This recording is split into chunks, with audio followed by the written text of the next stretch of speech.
Hello friends, ఇవాళ నేనైతే ఒక రొట్టె గురించి చెప్పాలనుకుంటున్నా. అదేంటంటే మాకు తెలంగాణలో అయితే మ్యాక్సిమం అందరికీ తెలిసే ఉంటుంది. ఒక తెలియని వాళ్ళ కోసం అయితే చెప్పాలనుకుంటున్నా. ఇదేంటంటే మక్క రొట్టె. దీన్ని ఎలా తయారు చేసుకోవాలని ఇప్పుడు చూసేద్దాం. ఫస్ట్ అయితే మొక్కజొన్న పిండి తీసుకోవాలి. సో దానికి ముందు ఫస్ట్ ఒక బౌల్లో వాటర్ తీసుకొని కొంచెం వేడే వరకు ఉంచుకోవాలి. హాట్ అయిన తర్వాత ఏదైనా ఒక ప్లేట్లో ఫస్ట్ పిండి తీసుకొని అందులో వాటర్ కలుపుకుంటూ ఇలా చేసుకోవాలి.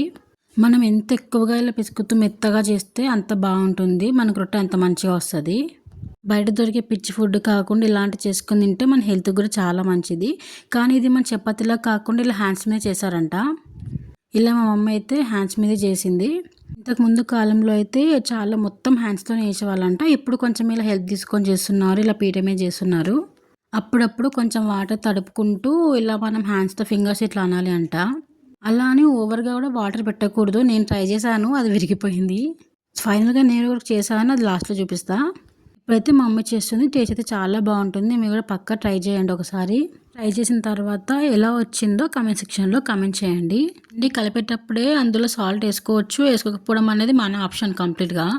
ఇంకా మీ టేస్ట్ని బట్టి ఒకవేళ వేసుకోవాలనుకుంటే వేసుకోవచ్చు, లేదన్నా కూడా కంప్లీట్గా ఓకే. ఇంకా మొత్తం అయిపోయిన తర్వాత ఇలా పెంక మీద వేసేసి కొంచెం వాటర్ చల్లింది.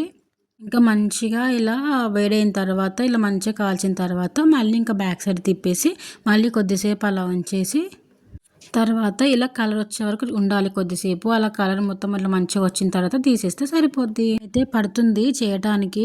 తర్వాత ఇలా పక్కన సర్వ్ చేసుకుంటే అయిపోతుంది. చాలా సింపుల్. కాకపోతే కొంచెం స్టార్టింగ్ అయితే కొంచెం కష్టం మనం చేయడం, తర్వాత అలటైపోతుంది. లాస్ట్లో క్యూట్గా ఉంచేసారా, ఇదైతే నేను చేశాను. నాకున్న ఒక హ్యాబిట్ ఏంటంటే, కొంతమందికి ఒక్కొక్కరికి ఒక్కొక్క డిఫరెంట్ హ్యాబిట్స్ ఉంటాయి కదా. నాకైతే అసలు నేను పాలు తాగను, నాకు అసలు నచ్చవు. కానీ ఇలా ఎప్పుడైనా మక్క రొట్టె చేసినప్పుడు మాత్రం పక్కా తాగుతా. ఇలా పాలల్లో కొంచెం షుగర్ వేసుకొని ఇలా మక్క రొట్టె వేసుకొని తింటే చాలా చాలా చాలా యమ్మీ టేస్ట్ ఉంటుంది. ఒకసారి మీరు ట్రై చేయండి. బాగాలేకపోతే చెప్పండి, 100% చాలా బాగుంటుంది. టేస్ట్ అయితే చాలా బాగుంటుంది. పిల్లలు పెద్దలు చాలా ఇష్టంగా తింటారు.